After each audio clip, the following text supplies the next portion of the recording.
To verify if your Velocity plugins are installed or if they are active, click on the Developer tab of the ribbon in Excel, then click on Excel Add-ins. A pop-up window showing the installed and active comes up. You should be looking for User Add-in and Velocity Add-in.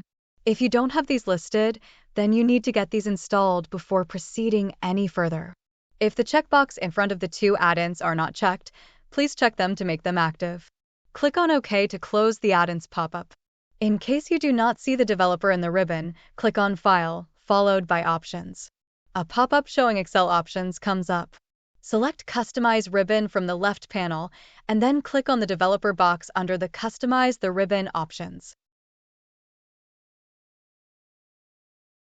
Click OK, and you should see the developer ribbon option in Excel.